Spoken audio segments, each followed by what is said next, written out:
What's going on, guys? It's the Money Talk Show with Dane, where we talk about all sorts of interesting topics, mostly real estate and crypto, having to do with money. So if you like real estate, you like crypto, you like money, you're in the right freaking place.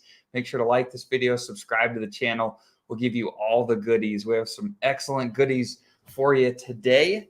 But before we jump into that, Corey, go ahead and introduce yourself. Yeah, name is Geary. Kind of like you said, I've been rocking real estate now for multiple years, and going more hardcore into the crypto space and learning a lot along this journey. And my goal and passion is to bring a lot of people on this journey with me, and ideally a lot of real estate entrepreneurs, because they just don't understand the space that much because they're so involved in real estate. And that's completely understandable because we do a lot of the due diligence, a lot of the research, on their behalf. And it's just be awesome to bring a bunch of friends along this next serious, I would say, wealth, creation, generational wealth creation opportunity we have coming up. So that's it. Absolutely. And if you guys, we've talked about this on previous videos, but Corey and I are building a community based around primarily how we've generated cash flow to set ourselves financially free through crypto, mainly around the Richard Hart ecosystem and associated projects. So if you're interested in finding out more about how we've done that and want to talk about it, how you could potentially plug into the community, comment on this video, send us a DM. We'd love to chat with you more. And also, I've included here on my video, you can see my link tree there. We'll have to get Corey's up as well, also if he would like. But we make a ton of short form content. It's free. It's easy to digest. If you like short form content better, then go and check out my link tree here. I've got socials all over the place. Wherever you like to consume that, go ahead and check it out. Today, we're going to review a little bit about Richard Hart's 4.5 live stream last night at the Hex conference. In fact, I've still got my Hex background here. Me and Corey were on for just a brief period. I've got it was fun. Yeah, I've got my green screen back here, so I figure I just stick with this picture. That was better than a big green background in the back. Talk just a little bit, Corey, about why we were on there and the value that we were trying to provide just for the few minutes we were on. Oh, so the few minutes we're on there, the reason why they brought us on is because we have been in the Hets community for a little bit. We've been very, I would say, very forward about just, a lot of networking about, really integrating ourselves in the community. And so Matty Allen was like, hey, if you want to come on and do a 3-minute type testimonial or give a piece of value to the community, we would love that. And so that's how we got invited on, and we were able to go on and kind of tell a little bit about our story and why we're in the crypto space, why we're kind of transitioning from the real estate over to the crypto space. And yeah, man, it was fun. And I got to even talk about a little about how DCA is so valuable and how it's changed my journey. Because as you know, both me and you started buying the top when Hex was around. I think you said you started around 40 something cents. Right. And I was around 30 something cents. I think it was at 33 cents. And this is the power of DCA, guys. And I talked about it in the conference. I started at 33 cents and I consistently, DCA'd my way down, especially when it dropped significantly. And I've got my cost basis from 33 cents. So it was either 33 or 36. I can't remember, all the way down to 4 cents. And that's the power of DCA. And so now when Hex starts pumping again and it goes over 4 cents, then I'm already basically in profit at that point. And I plan to continue my DCA. I think Hex could have another leg down. Along with BTC, we're still in the bear market. I feel like we could definitely have another leg down with BTC. I think a good target is around 11K, like Richard Hart likes to say, 11K and pray. I don't think that's out of the question by any stretch of the measure. In this economy in 2023, we could see that. And if we do see that, we could see Hex going another leg down, in which I would like to pick up another good sized bag at that price point. So that's the power of DCA, guys. And it's the same when you're going up. When you're going up and you're trying to think about leaving your position, it's a good idea to maybe DCA your way you're out of your position, not just go and market sell and dump the price, because then you're dumping the price against yourself. That's one problem that you're going to have. And plus, you don't know if that was the top or not. We don't time tops. We don't time bottoms. So what do we like to do? We like to get a nice average of that. And so that's what a good DCA does. And so, yeah, so that's my little 2 cents on that. And that was kind of what we covered a little bit in the HETS conference. Absolutely. In fact, we'll talk about that more on another show, the actual math behind how you could, what the actual math looks like when you DCA your position and build it stronger so you can be in profit quicker rather than have to wait for 30 cents. Yeah. So powerful. But we're short on time today. So I wanted to, or Corey and I wanted to focus on, and I won't take the credit for this one. I found this tweet this morning, and this account, what is this? Crypto Hub. They did a good job of getting the top 10 statements from Richard Hart's 4.5 live streams. So we want to talk about each of these real briefly and give our feedback. So the first one that they talked about here, he says that Richard Hart talked about how he's done more for saving people than the SEC, and the SEC is trying to, regulate crypto right now. And so Richard went on and talked about how he's told us time and time again to keep your crypto off of centralized exchanges, to keep it in your own wallets, to hold it so you're the one that has access. You can't get screwed by a middleman. And he said that the SEC has done very little of that, at least in crypto, and they've frankly led to a lot of harm. What were your thoughts on that statement, Corey? Yeah, I feel like he nailed on the head, man. I mean, there's so many Ponzi's and rug pulls that happen, especially in the last bull market. It seems like the bull market brings out the Ponzi's in the space. And why aren't they pursuing any of these guys? What's going on? And you look at something like what is it? Was a BlockFi that filed bankruptcy, and then they're saying that the coins that the coins that people deposited into the protocol are now the property of BlockFi. Just crazy stuff like that. And what was the other one? Was it FTX? I can't remember. That you're last to be paid as I think it was Voyager, wasn't it? Recently, the judge ruled that it was the company's funds rather than the customers. Yeah, and so you have all these things where a lot of the rulings in the SEC, the things they're doing is hurting people. Like, there's a one that I think I don't know if it was BlockFi, but Richard was talking about this. That SEC is fining $50 million, and so the SEC will get paid first the $50 million before paying back all the people who were harmed. Right. And how is that right? Right. Where are you protecting the consumer now? When you're taking your fee, your fine that you're imposing on the scammer, basically, and not paying the people who were harmed. I just don't see. So he stressed on that, and that might have been more apparent. Like you're saying, the government's not there to, in many respects, not to help its people. It's just not.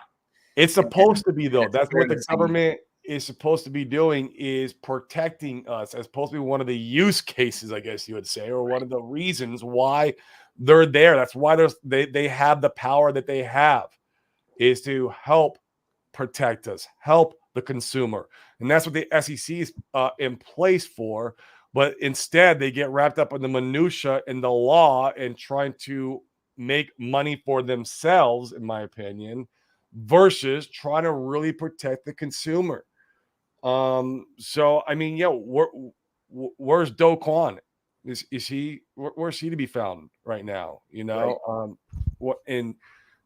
these other guys. I mean, it took them 2 months before they even arrested FTX.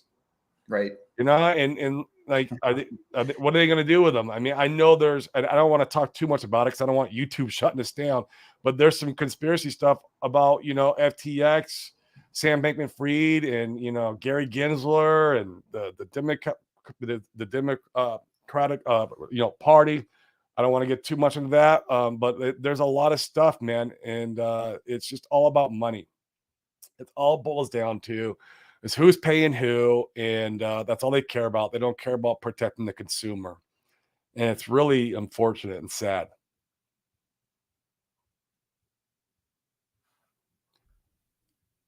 I can't hear you, Dan. I don't know if you're not on mute or not, or if it's on my end. How about now? Yep, there you go. Oh, thank you. Good.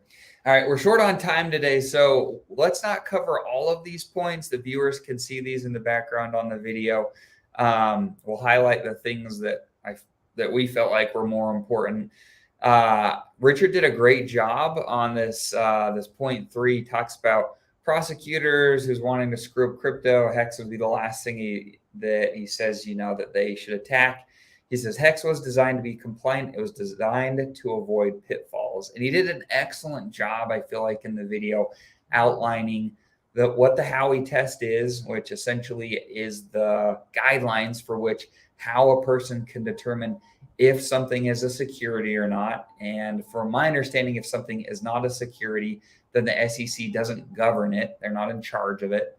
And specifically, how if something that, if something like a cryptocurrency fails the Howie test, then it's not deemed a security, and it has to meet all the conditions of that test. So he did a great job explaining how they thought through those different legs of the Howie test when they were building Hex, and how, according to Richard, he feels very adamant that, that it fails, the Hex fails the SEC test, or not the SEC, the Howie test, and would not be deemed a security. He says that he feels like it's pretty clear. And so that's interesting to consider. Yeah, go ahead, Corey. I was just going to say, I'll break that down a little more, is, the Howie test consists of, are you putting money in a common pool with the expectations of profits from the work of others or managerial efforts? And so in no shape or form does Hex have that anything that checks marks those boxes, right? Where do we buy our Hex? On Uniswap, from peer to peer. Literally, I buy my Hex from you. When you go to sell your Hex, I'm your buyer, and vice versa. And so it's a peer-to-peer transaction. And so there's no common pool. And I don't expect profits from you if I buy my Hex from you, do I? No. I expect no profits from you. And so where do I get my profits in Hex? From me, from doing my work, from me buying it and holding it like a commodity. It goes up in price. And then the inflation, I mint the inflation rewards from the smart contract. There is no middleman whatsoever. So, that needs to be stressed. And I know Richard talks about that a lot. But there's no middle. It's just you and the smart contract, you and the code. You do your own work. That's it. So, right. And also, and you do your own work from staking. Nobody else is staking for you. You're earning your own rewards there as well.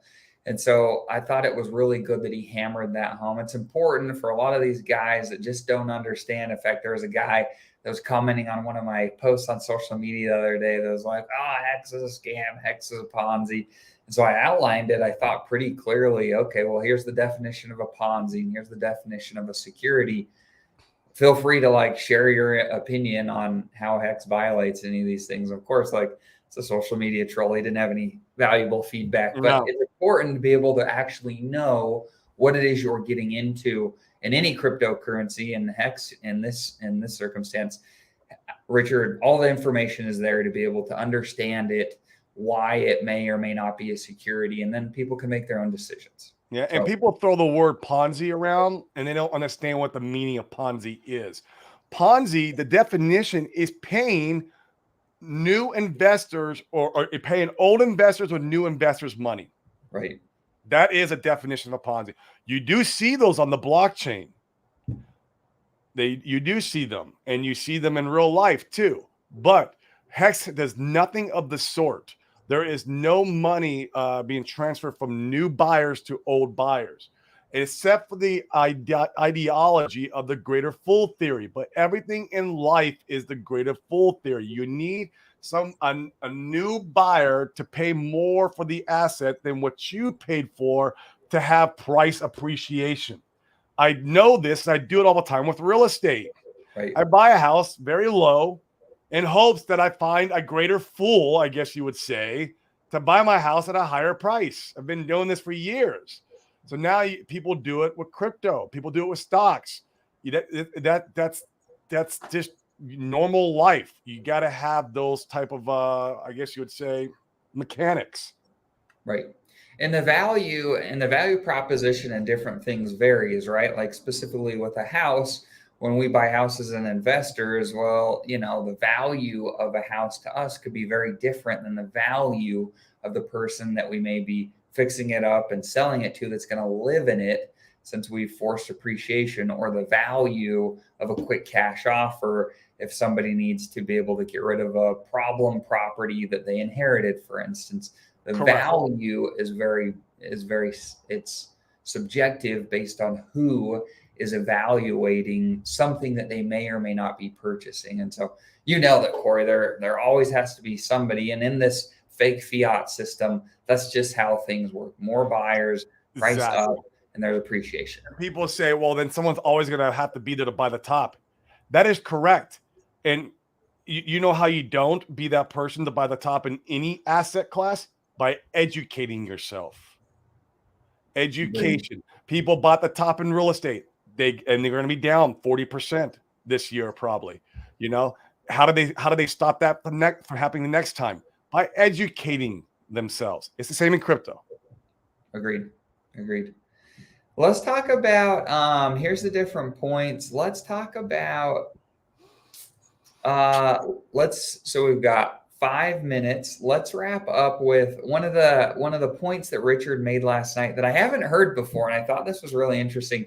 Is this point 6? He says every single day the government steals your money, not by stealing the units of your money, but the purchasing power of the money, and that's because they have the printing press. And then, I apologize, it's point 5. If we can get cryptocurrency to be fully adopted, then the government won't be able to go to war with the money that they steal from their citizens. That was freaking really powerful. Very interesting because basically he's saying that you're going to pull the liquidity out of the government now. Right. That's basically you're doing. You were kind of rug pulling the government with that. And if the fiat currencies, if people don't deem them as particularly valuable, but rather they're looking to cryptocurrency, then the government can't print cryptocurrency, at least not these other ones that have been established. They can create their own and print it into oblivion. But that's one of the best things that I love so much about cryptocurrencies, rather than being stuck in a fiat currency where you have no control over how much the government prints and who they give it to. Rather, you can participate in cryptocurrencies where you can know how they're designed from the jump by reading the white paper. Some of the projects call them light papers. By reading those, jumping in and discussing with the community and founders to understand how the cryptocurrency is designed, and then you can know what to participate in. It's actually pretty remarkable from that perspective. I love that. I love that part of it. 100%. And then if we stop valuing the fiat system, once again, the greater fool theory kicks in. The dollar would go to nothing because no one's there to value it. So right, it's the same thing. And so fiat's one big giant Ponzi, in my opinion. So yeah, very interesting, man. That's one reason why I love crypto, is because it's there to give us, our freedom back. It's there for self-sovereignty. It's there for we can become our own custodian, become our own bank. And so we can't be robbed by the government, by them just inflating the currency to oblivion and giving it to all their friends, where we're left holding the bag at the end of the day. The normal consumer is going to be the one who always gets hurt in the end of an inflated fiat system. Agreed. Well, cool. That's a wrap on these 10 points. I think that's a good place. The last thing that let's talk about in the last few minutes we have this morning, Richard talked about version 3 of testnet, Pulsechain, being very close. He said it's so close, you guys. And A, that has me really excited. B, that's not something that we haven't heard from him before. And he even said, he's like, I know I've said that before, and we've had additional dev dev things the devs need to do. And so, you know, I appreciate that he's not one of these guys that's like, oh, you know, my calls are always right as far as software timeframes. He's very upfront about, hey, like, I'm not great at the software timeframe calls. Nobody is. But he said that it's close. And the thing that left me really excited about Pulsechain, more excited than I've been in recent weeks, is I think that it's becoming more and more apparent that Pulsechain is not just a simple copy and paste of Ethereum. I think that it's far from it. In fact, I think that we'll have additional security and features. And in fact, Richard's even talked about that. There was a point at which, if I'm not mistaken, last night, where he said that the stakers. So a little bit about Ethereum proof of stake. If you're a validator, which essentially a validator is a person that holds the network up, they validate transactions, they keep things moving. That's a very simplistic overview. Those guys had to go and take 32 Ethereum, right? And lock them up for a period of time. And in fact, those guys can't get that Ethereum out until the developers of Ethereum do an update to it. So those guys are just, the Shanghai fork. And so they're just hanging out. Richard said that he thought that that was already built into Pulsechain, and that the validators could get their money out, if you will. So that's really bullish. Additional really bullish. And it'll be 32 million Pulse that you will need to stake to be a validator, which is great. Now we have kind of a metric to go off of if you're thinking about running your own node in the future. I'm going to be looking into it in the future to see how difficult it is, because I don't like the idea of having to rely on a third party like Infura who will be collecting your data. It'd be really cool. You don't need to be a miner to just run your own node and have your own RPC setting. So it'll be something I'll be flirting with in the future. Agreed. So I'm excited. I mean, we've got to see Pulsechain, in my opinion, sometime this year. It'll be interesting to see when. But the opportunity now is that we could be packing our crypto bags, so to speak. We could be dollar cost averaging in, like you're saying, into the cryptocurrencies that we believe in, that we've done the due diligence on, that give us a lot of confidence, so that when the market turns in our favor, we're ready to rock instead of being left behind. And so it's incredibly important, you guys, that you understand what it is that you're getting into. Don't go and get a cryptocurrency because we said to, or any other influencer for that matter. Make sure you're doing your own due diligence. If you don't know what that means, or you need help doing it, Corey and I do this every single day. And so if you need help, feel free to reach out to us. Once again, we'd love to help any way we can provide value to you guys, to the community. That's what we're about. And with that, we appreciate you guys. We will we'll see you tomorrow. See you guys.